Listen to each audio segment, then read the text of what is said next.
হেঁটে হেঁটে দাঁত মাজলে কি দারিদ্রতা দেখা দেয়? আমার বাবা মহারণা শোধ না করে মারা গেছেন। ছেলে হিসাবে আমি যদি বাবার পক্ষ থেকে মোহর শোধ করি, সেক্ষেত্রে কি আমার বাবা দায়মুক্ত হবেন? ফু দিয়ে নাকি গরম খাবার খেতে নেই, আসলে কি সত্য? আমি অনেকের কাছে শুনেছি কোনো খাবার বা পানি সারা রাত যদি খোলা অবস্থায় থাকে তাহলে নাকি ওই পানি বা খাবারে শয়তান প্রস্রাব করে দেয়। ইসলামের বিষয়ে কি বলে? নামাজ শেষে মুনাজাতের গুরুত্ব কতটুকু? আমার ছেলের বয়স 23 বছর, সে মারা গেছে, এখন কি তার আকিকা দেওয়া যাবে? ছোট বাচ্চাদের রাগ কমানোর জন্য গায়ে হাত তোলা যাবে কিনা? আমার ফুফুর জমি ফুফু নিতে চায় না, এখন আমরা কি করতে পারি? জিন বা কেউ কালো জাদু করলে অনেক কবিরাজ ওষুধ হিসাবে কিছু আরবি লেখা কাগজ লিখে পানিতে ভিজিয়ে খেতে বলে, এটা কি জায়েজ হবে? চলুন তাহলে আমরা প্রশ্নোত্তর আলোকিত ভবনে প্রবেশ করি। আব্দুর রহমান লিখেছেন, আমার বাবা মহারণা শোধ না করে মারা গেছেন। ছেলে হিসাবে আমি যদি বাবার পক্ষ থেকে মোহর শোধ করি, সেক্ষেত্রে কি আমার বাবা দায়মুক্ত হবেন? ভাই আব্দুর রহমান, আপনি অবশ্যই আপনার বাবার তরফ থেকে মহারণা পরিশোধ করবেন। বিশেষ করে আপনার বাবা যদি কোনো সম্পদ রেখে গিয়ে থাকেন, প্রত্যেকটা সম্পদ, সেগুলো দিয়ে আপনার মায়ের মোহর আপনি দিবেন এবং সেটি আপনাদের কর্তব্য। যদি সেটা আপনারা না করেন, নিজের থেকে দিয়ে দেন, তাহলে সেটাও আপনার বাবাকে দায়মুক্ত হতে সহায়তা করবে ইনশাআল্লাহ তাআলা। জাকিয়া খান নাসরিন আপনি লিখেছেন, ফু দিয়ে নাকি গরম খাবার খেতে নেই, আসলে কি সত্য? হ্যাঁ, ফু দিয়ে গরম খাবার খাওয়ার পরে হাদিসে নিষেধাজ্ঞা আছে। তাছাড়া এটা বৈজ্ঞানিকভাবেও বোধ হয়, আমি যতটুকু জানি, এটা অনুপকারী কাজ, ক্ষতিকর কাজ। বিধায় গরম খাবার আমরা ফু দিয়ে খাবো না, এবং সেটা একটু সহনীয় পর্যায়ে ঠান্ডা হওয়ার জন্য প্রয়োজন অপেক্ষা করব, বা অন্য কোনোভাবে এটাকে আমরা নরমাল করার চেষ্টা করবো, কিন্তু ফু দিয়ে আমরা গরম খাবার খাবো না। এরপরে ফারজানা বৃষ্টি আপনি লিখেছেন, নামাজ শেষে মুনাজাতের গুরুত্ব কতটুকু? নামাজ শেষে দোয়া কবুল হয়, অত কেউ চাইলে কোন নামাজের পর আল্লাহর কাছে দোয়া করতে পারেন, সেটা একান্ত তার ব্যক্তিগত বিষয়, কিন্তু নামাজের পরে দোয়া করতেই হবে বাই ডিফল্ট, এটা নামাজের পরের অংশ, হাত তুলে দোয়া করতে হবে এমনটি কিন্তু আবশ্যক নয়, এবং এটি নবী সাল্লাল্লাহু আলাইহি ওয়াসাল্লামের সুন্নাহ নয়। আর সম্মিলিতভাবে করলে তো প্রশ্ন ওঠে না, কারণ নবী সাল্লাল্লাহু আলাইহি ওয়াসাল্লাম কিন্তু কিংবা খুলাফায়ে রাশিদিন কিংবা সাহাবায়ে কেরাম থেকে বর্ণিত নয়। সকাল সন্ধ্যায় এর দিকে আপনি লিখেছেন, আমি অনেকের কাছে শুনেছি কোনো খাবার বা পানি সারা রাত যদি খোলা অবস্থায় থাকে তাহলে নাকি ওই পানি বা খাবারে শয়তান প্রস্রাব করে দেয়। ইসলামের বিষয়ে কি বলে? দেখুন, এমনিতে নবী করিম সাল্লাল্লাহু আলাইহি ওয়াসাল্লাম নিষেধ করেছেন আমরা রাতে শোয়ার সময় যেন কোনো খাবার বা কোনো পাত্র এমনকি যেন খালি যেন না রাখি। শয়তান বিচরণ করে, দুষ্টজিন বিচরণ করে, সেটাকে ঢেকে রাখতে নবী সাল্লাল্লাহু আলাইহি ওয়াসাল্লাম নির্দেশ করেছেন। আমরা অনেকেই এটার প্রতি খেয়াল রাখি না, কিন্তু তাই বলে শয়তান পেশাব করে এরকম কোনো কথা কোরআন হাদিসে কোথাও বর্ণিত হয়নি। এগুলো আমাদের সমাজে প্রচলিত কথা। অনেক মুরব্বীরা এই যে খাবার বা প্লেট ইত্যাদি অনেকে ঢাকা ছাড়া শুয়ে পড়েন, সেই বদভ্যাস বা সেই খারাপ কাজটিকে দূর করবার জন্য এই ধরনের কথা নিজেরা বানিয়ে নিয়েছেন।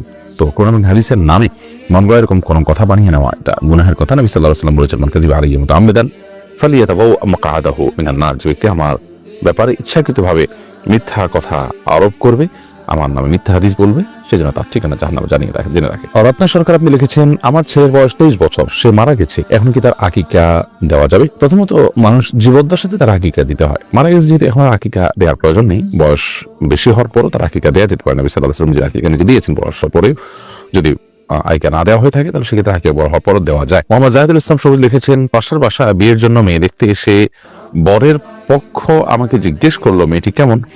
আমার জানা মতো মেয়েটি খারাপ, এক্ষেত্রে আমার কি বলা উচিত দয়া করে জানাবেন। অবশ্যই আপনি যা জানেন সেটা তাদেরকে অবহিত করবেন এবং অবগত করবেন, কারণ এটি আমানত। তারা এখানে সম্পর্ক করতে যাচ্ছে, এখানকার কোনো ত্রুটি যদি আপনি লুকোবার চেষ্টা করেন এবং সেটা যদি আপনি তাদের কাছে গোপন রাখেন, তাহলে সেক্ষেত্রে তারা ক্ষতিগ্রস্ত হবে।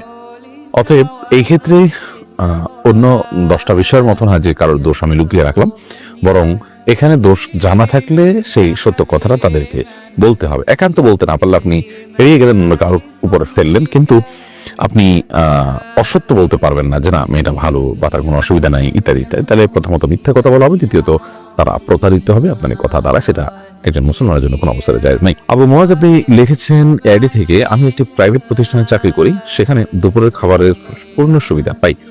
সমস্যা হলো প্রতিষ্ঠানে যে মানের খাবার খাই সেরকম মানের খাবার আমি পরিবারকে সর্বদা খাওয়াতে পারি না। এতে করে আমি কি পরিবারের প্রতি পূর্ণ হক আদায় করতে না পারার জন্য দায়ী হব? না, এটা তো প্রশ্ন ওঠে না। আমরা বাইরে বিভিন্ন সময় বিভিন্ন রকম সুযোগ সুবিধা পাই, হুবহু ওইটাই আবার পরিবারকে দিতে হবে, এটা তো কারো দ্বারা সম্ভব নয়। অতএব এর কারণে আপনি গুনাহগার হচ্ছেন না ইনশাআল্লাহ বিইذনিল্লাহ। এমনি রাসেল আহমেদ আপনি লিখেছেন, ছোট বাচ্চাদের রাগ কমানোর জন্য গায়ে হাত তোলা যাবে কিনা? না, ছোট বাচ্চাদেরকে গায়ে হাত তোলা বলতে যেটাকে বলা যায় জাস্ট ভয় দেখানোর জন্য, সতর্ক করার জন্য, এটা হতে পারে, কিন্তু তাদের জন্য শাসন নেই, অর্থাৎ প্রহার যেটাকে বলে সেটা কিন্তু তাদের উপরে করা যাবে না। এবং নবী করিম সাল্লাল্লাহু আলাইহি ওয়াসাল্লাম 10 বছর আগে বাচ্চাদের গায়ে হাত তোলার পারমিশন দেননি সে অর্থে।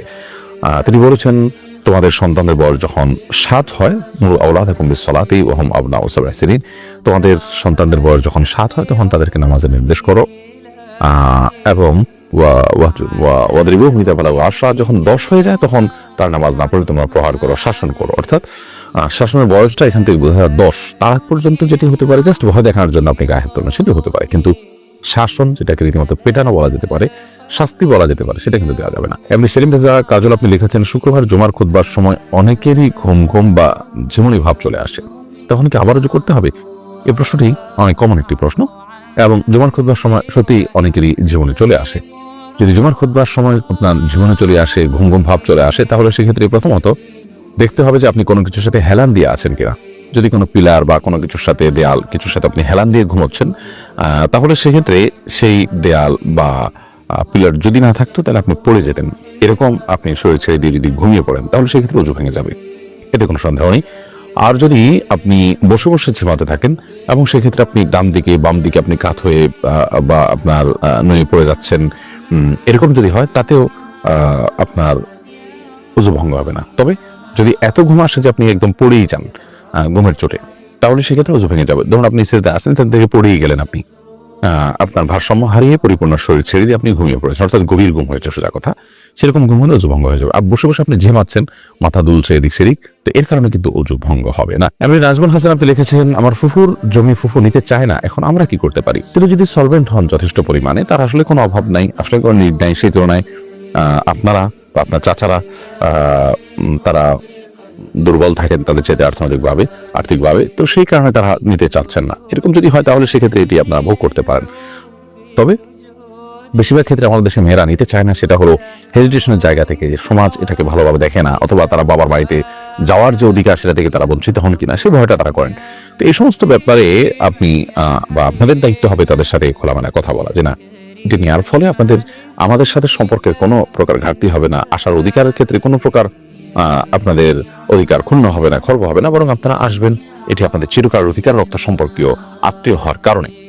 যার কারণে আপনার ফুফুদেরকে বুঝিয়ে তাদের জমি বুঝিয়ে দেওয়ার চেষ্টা করতে হবে, হস্তান্তর করতে হবে। যদি সেটা তারা, যেটা বললাম, সলভেন্সের কারণে না নেয়, তাহলে সেক্ষেত্রে আপনারা ভোগ করতেই পারেন। এরপরে সোনিয়া আক্তার আপনি লিখেছেন, জিন বা কেউ যে কালো জাদু করলে অনেক কবিরাজ ওষুধ হিসাবে কিছু আরবি লেখা কাগজ লিখে পানিতে ভিজিয়ে খেতে বলে, এটা কি জায়েজ হবে? এটা সুন্নাহসম্মত কোনো ট্রিটমেন্টের পদ্ধতি নয়। বিশেষ করে সেখানে যদি আপনার এমন কিছু লেখা থাকে যে অস্পষ্ট, বোঝা না যায়। অনেক সময় দেখা যায় তাবিজ কবজ যারা দেয় সেগুলোর মধ্যে একটা বড় অংশ আছে যারা আপনার শিরক এবং কুফরি কথা, বিভিন্ন কাফিরদের নাম ইত্যাদি লিখে দেয়।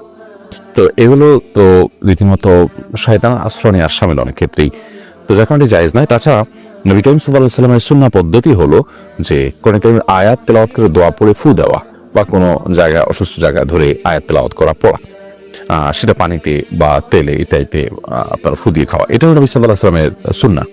কিন্তু এর বাইরে এরকম আয়াত লিখে সেটা ভিজিয়ে খাওয়া বা পান করা, এরকম কোন সিস্টেম নবী করিম সাল্লাল্লাহু আলাইহি ওয়াসাল্লামের জীবনীতে ছিল না, সাহাবীরা করেছেন না খোলাফায়ে রাশিদরা করেছেন, এটা আমরা পরিহার করব। রাসূল আপনি লিখেছেন, হেঁটে হেঁটে দাঁত মাজলে কি দারিদ্রতা দেখা দেয়? না, এটা সম্পূর্ণ কুসংস্কারের জন্য বিশ্বাস। হেঁটে হেঁটে দাঁত পরিষ্কার করলে, দাঁত মাজলে, ব্রাশ করলে এর কারণে দারিদ্রতা দেখা দিবে, অভাব দেখা দিবে, অনটন দেখা দিবে, এরকম কেউ বিশ্বাস করলে সেটি গুনাহের কারণ হবে, এবং এটি সম্পূর্ণ কুসংস্কারের জন্য বিশ্বাস। আমাদের ইউটিউব চ্যানেলে আপনি প্রশ্ন করেছেন।